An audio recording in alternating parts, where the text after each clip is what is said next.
What's up everybody, it's Jin with MLGStreamers, and this is my video review for Sleeping Dogs.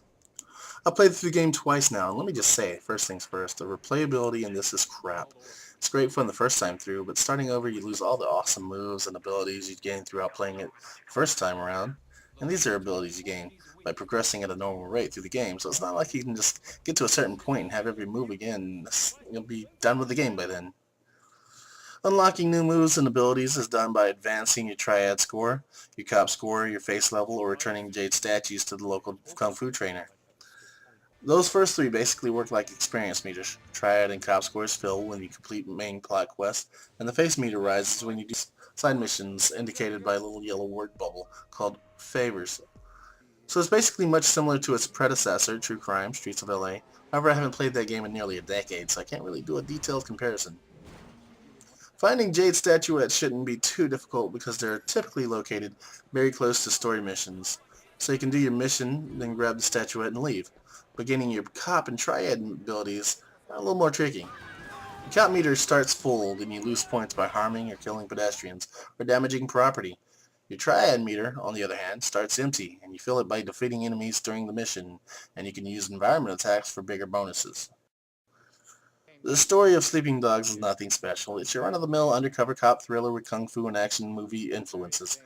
You play Wei Shin, a Hong Kong cop who recently moved back home from America.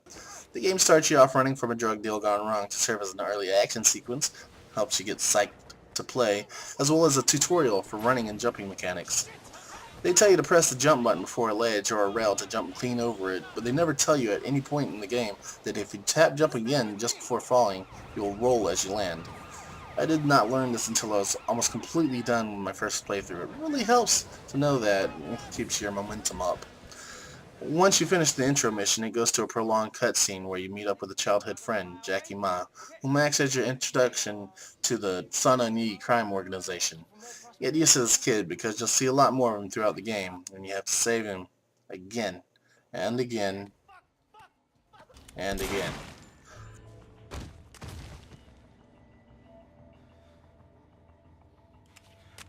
From there you meet Conroy, Calvin, and Winston, all natives of Old Prosperity where Wei grew up. Most of the hour or so, first hour of the game, consists of you taking back extortion rackets from Winston's Red Pole rival, Dog Eyes. More than a few missions in this game consist of you using your cell phone's camera to take photos, which would be slightly interesting if it functioned outside of the missions as a way of taking screenshots.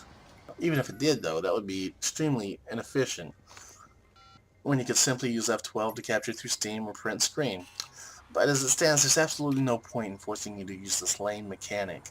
And it could all be done by having your character go to a specified tile and automatically prompting the animation without any further user input. It's a tedious, repetitive task, and those missions take away from an otherwise fun game. Another early mission will have you go to a street corner and fight thugs to clear the way so you can hack a nearby camera, which you will later use to catch a drug deal in progress. The very first introductory mission in this series of side quests shows an actual drug deal going down. Every single one after just shows the same drug dealer walking in circles in front of thugs. They don't even bother to randomize the actor. It's a different guy from the introductory mission, but it's the same guy under every other camera. If it weren't for the gang fights to start the quest, this would be among the worst side missions in any game ever. It completely lacks imagination. Now for the hacking itself, which can be used not only on the camera terminals, but also on lockboxes. It's an interesting and none too difficult method. You'll simply choose 4 numbers, and then find which one matches, and shuffle them until you find the correct combination. It gives you plenty of tries so that you likely never run out of attempts before solving it. It's quite frankly babby mode, which is fine by me, so I won't bash it for that. Early on in the main plot of the game, you get hauled in by the cops while fighting some of Dog Eye's thugs. Now, I don't know how often this happens in real life, but I haven't seen in any cop movies in which the superior officer blows his agent's cover to a detective just to convince him to kick him loose. But it happens in this. However believable that is, it serves one major purpose, to open up the police missions. The first chain of police missions will send you into the underground racing circuit, where you have to come in first each race to do favors for other racers to smoke out the murderer. This activates a series of side missions all throughout Hong Kong. I thoroughly enjoyed the racing missions. Not only because I grew up playing Need for Speed, Road Rash, and even the Lush Gnome's Kitchen, but also because it has a ramming mechanic, which I haven't seen in many games. What the fuck is this? What is he doing here? Turbo boosting and slamming on the brakes at the same time? What? I'm not even sure. Eventually, in an early game, you'll come out of your apartment one morning and meet a tourist who will introduce herself as Amanda. After a short cutscene, you'll take her around North Point to see the sights, which introduces you to the Kung Fu trainer. After dropping Amanda off for the day, you'll have her number in your phone and you can call her to meet up for a date later. Once you do, this will be the last fucking time you see her in the game. When I realized you could date, I thought it might be more like GTA, where you could see your girlfriend however often you wanted until you get a new one. But no, Amanda just disappears and she's never mentioned in the game again. Then you meet Tiffany later in the main series of missions, and she serves to give you your first gun in the game, and to introduce you to the karaoke minigames, which serve no purpose. Honestly, it pisses me off when GTA games and their clones feel like they need to have a music minigame, especially when they're forced upon you by plot missions, which they usually are. At any rate, they give you some closure with Tiffany, and you get at least a couple other girlfriends throughout the course of the game who, too, seem to disappear after one date. Who's Tiffany? You rat! You cheating pig! I can't believe I ever fell for you! I can't believe I let you do all those things! I will never forgive you! Never! Just don't even try! Just don't even bother! Okay? Okay, call me! One of the relationships even starts just like Nico and Michelle from GTA 4. Vivi, give Way my number and tell him he can take me out on a second date. Talk about a fucking GTA clone. Come over here. You are such a bad, bad boy. And I thought Mass Effect was lame for kicking up controversy and only showing a fucking side boob. Come the fuck on. After you do some target practice with your boss Pinju, you'll start finding guns in various missions, and in a couple side quests. But they're not plentiful. Luckily, since this is Hong Kong and guns can only be acquired via smuggling. As is to be expected in an undercover drama, your colleagues in crime don't quite trust you, so you'll eventually have to shoot people as part of a mission to gain their trust, stating that cops don't kill, and this task is a good way to sniff out a rat. Then later you'll find environment attacks lighting up that allow you to impale people on hooks and swordfish. Talk about overkill. And what's worse, is killing thugs, civilians, hell even killing cops has no long-term repercussions. If you open fire with your weapon on the street, the cops will come. So this game pretty much doesn't want you going around town shooting people left and right. It does well to encourage that you only use guns during missions. The most attractive feature of this game, I'd say, is the fight sequences. I'm a huge fan of Kung Fu, so being able to do spin kicks and break bones really appeals to me. And you can even do fight clubs throughout the city for loads of cash. Another way to earn cash is going to various cockfights. While you'll lose as much as you make, and watching two video game roosters do battle isn't exactly fun. I might have played this minigame more if you could simply skip the cutscene. You can also buy cars from chop shops, and depending on the quality of the vehicle, you'll be able to unlock new races by purchasing each car. Doing fight clubs and favors raise your face level, and once you get to level 5 or 6, you get a personal valet to deliver a car to you anywhere on the mainland while in free roam, which I think is awesome.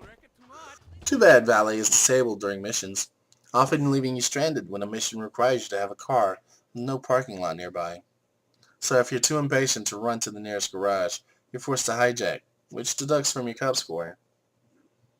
One of the main things that please me about this game is that it automatically detects whether you're using a mouse and keyboard or a gamepad, and allows you to switch between them in the middle of the gameplay. That means if I'm using my mouse and keyboard and decide I'd rather drive with my controller, I can switch on the spot without pausing. Then if I get into a gunfight, I can switch right back and use my mouse to aim more effectively. More games need to do this. Another thing that pleased me is the radio stations. They got classical stations that play Bach, Wagner, Mozart, Rachmaninoff, Tchaikovsky, and Beethoven. They got rock stations that play The Who, Thin Lizzy, Robert Palmer, Tears for Fears, and Queen. Then they've got Roadrunner Records, which plays fucking Opeth.